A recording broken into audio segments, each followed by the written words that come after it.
নমস্কার প্রিয় দর্শক বন্ধু, সুপ্রিম কোর্টের নির্দেশে 2022 সালের যে তালিকা, সেই তালিকাতে 1982 জনের আবার নতুন করে চাকরি হলো। আসুন আমরা ভিডিওর মাধ্যমে দেখে নেব যে এই নিয়ে পত্রিকাতে কী লিখেছে। 1982 কী সমস্যা ছিল বা তাদের তালিকা কোথায় পাওয়া যাবে।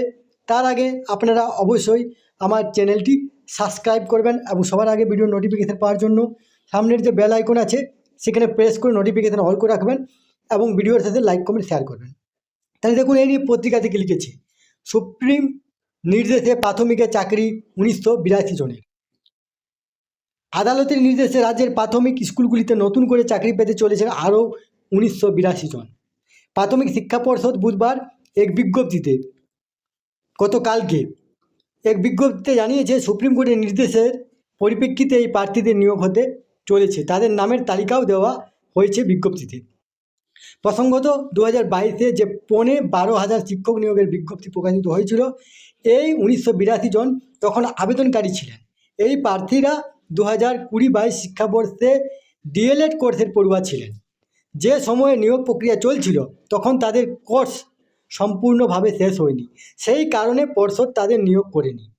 তখন এই প্রার্থীরা হাইকোর্টে মামলা করেন, হাইকোর্ট থেকে আবার সুপ্রিম কোর্ট, এবং শেষ পর্যন্ত 1982 জনকে চাকরির মেধা তালিকায় উত্তীর্ণ করা হয় এবং সেখানে বলা হয়েছে বর্তমানে যে 13,421টি শূন্য পদে প্রাথমিক শিক্ষক নিয়োগের প্রক্রিয়া চলছে তাতে এর কোনো প্রভাব পড়বে না। এরপর আমরা দেখে নেব যে এই লিস্টটা আপনারা কোথায় পাবেন। তার জন্য আপনাদেরকে যে West Bengal board of primary education site আছে সেখানে গিয়ে আপনারা কালকের 7 তারিখের যে নোটিশ সেখানে আপনারা পাবেন। West Bengal board of primary education, দেখুন এখানে লেখা আছে publication of merit list of eligible candidate from DElEd 2020-22 যে ব্যাচ, পুরো লেখা আছে। এরপরে নিচের দিকে স্ক্রল করে আপনারা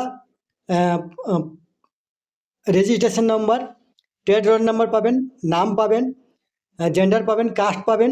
এরপরে এই যে নাম, সেই সমস্ত নাম এখানে দেওয়া আছে। 70টা পেজ আছে।